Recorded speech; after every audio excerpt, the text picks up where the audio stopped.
To be very clear, मैं उस subject के पीछे ज्यादा नहीं पड़ा, क्योंकि जब प्रभु ने बताया कि भैया वो तो वही गिरा था और ऐसा तो बाइबल में भी दिया हुआ है, तो इट इज क्वाइट करेक्ट भाई। तो अब रिसर्च किस बात का, या तो बाइबल में पुष्टि कर दे कि भैया उसने गिराया, उसके दूतों के साथ गिराया। क्यों गिराया? क्योंकि इसका रीजन हम सब मसीह लोग जानते, क्योंकि उसका ना ईगो घमंड आ गया था और वो इतना सक्षम था कि एक और स्वर्ग बना सकता था।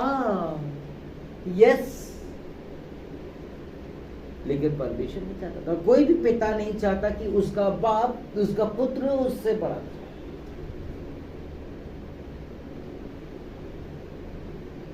कोई भी नहीं चाहता, नोबडी।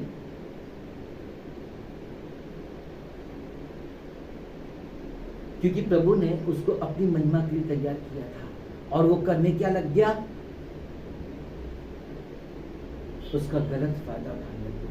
आज मैं यदि किसी को यहाँ पर मैनेजर की पोस्ट दे दूं, जनरल मैनेजर की पोस्ट दे दूं, वो कुछ दिन अच्छा काम करे और उसके बाद वो इतना ईगो घमंड, उसको जब पब्लिसिटी मिल जाए, इतना ईगो घमंड आ जाए तो वो गिरने लगेगा। एक है बात, किसी को भी हम थोड़ा सा जिम्मेदारी का काम देते हैं तो माय डियर्स क्या होता है, वो लोग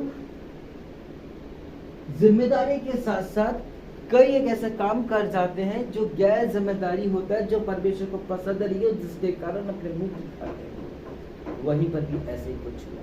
जब परमेश्वर ने उसका एज अ वर्शिप लीडर चुना तो उसका कर्तव्य बनता था कि वो वर्शिप करे, और कर रहा था। यहां तक कि जब उसको तैयार कर दिया गया तो उसने इस पृथ्वी के हर जगह पर चुम्बन किया, ऐसा बताया।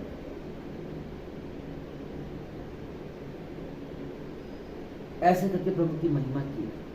प्रभु को धन्यवाद हो। यही चीज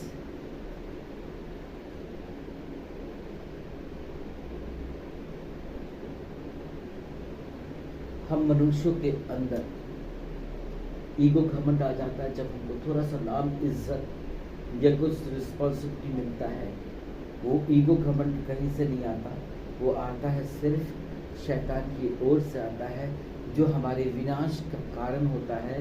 और ठीक उसी रीति से मसीहों, जैसे ही उसमें घमंड आया, उसको परमेश्वर ने एक क्षण नहीं बख्शा और उसको और उसकी टीम को गिरा दिया। उसने ये कभी सोचा न था कि परमेश्वर उसके साथ ऐसा करेगा, और तब से लेके आज तक की डेट पे वो उत्पात ही मचा रहा है। और उत्पात उसने मचाना छोड़ा नहीं, तो उसने अपनी गलती को एक्सेप्ट नहीं किया, अपनी गलती को माना नहीं, क्योंकि शायद हो सकता है कि वो प्रभु की ओर से हो। और जब ये पृथ्वी बनाया गया और जब आदम और हवा को रखा गया उस आदम की वाटिका में, तो आदम जब दूर था तब वो शैतान सांप के उस रूप में आया और आकर के भरमाया किसको, मैडम ईव को। और उसके बाद जब परमेश्वर ने आदम से हिसाब पूछा, what has happened? Do you know what happened? What he said? Do you know? इसने खिलाया, उससे पूछा, उसने बहकाया, सबके सब चपेटे में आ गए। क्यों आ गए?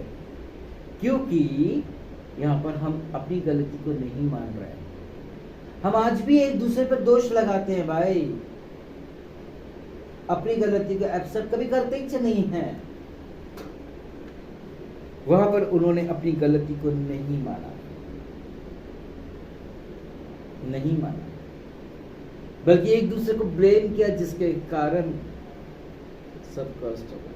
हो सकता है कि प्रभु का प्लान हो, क्योंकि हो सकता भी नहीं, क्योंकि वो प्रभु का प्लान था।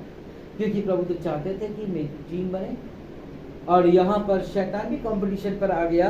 वो भी चाहता है कि उसकी टीम बने। यस, और उसकी टीम तो दो प्रकार की है मेरे प्रियो, 3 प्रकार की है, सॉरी।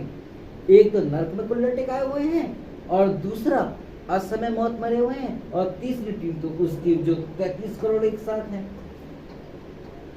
अब वो परमेश्वर का पहला पुत्र है। यस, वचन में ये भी दिया है कि भैया 1000 साल के लिए उसको नरक में झोंका जाएगा, पनिशमेंट मिलेगी। बाकी के जो 3 उसके जो क्या बोलते हैं, पार्टनर्स हैं, जो उसके डिपार्टमेंट है, जैसे कि असमय मौत मरने वाले और देवी देवता वाले, और ये इनका क्या होगा जो हम लोग गलत कर रहे हैं?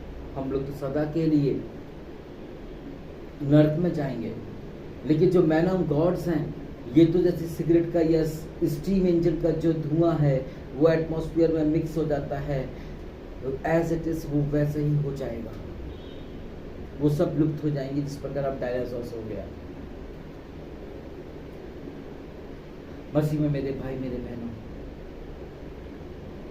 बच्चे कुचे जाएंगे स्वर्ग में, जो कि धर्मी है, जो कि सही है। मैं भी अपना भी कुछ नहीं कह सकता, लेकिन मैं इतना जरूर कह सकता हूँ कि पिछले एपिसोड में मैंने कहा था, बताया था कि बलहीन हो गए ये जाएंगे। दिनकरन साहब का नंबर लग गया, मदर टेरेसा का लग गया, दे विल। और दूसरा वो जो प्रभु के नाम से दुख को उठाने पा रहे वो जाए, जिसने प्रभु को अपना सृजनहार तक उतारना समझाए, दे उसको तो 1000 साल की पनिशमेंट मिलेगी, और मिलने के बाद my dear brothers and sisters, स्वर्ग में वैसे ही जाएगा। कहाँ पर? वर्शिप करने के लिए। तब उसको तो ईगो घमंड नहीं होगा, क्योंकि वो एक नई सृष्टि बन जाएगा।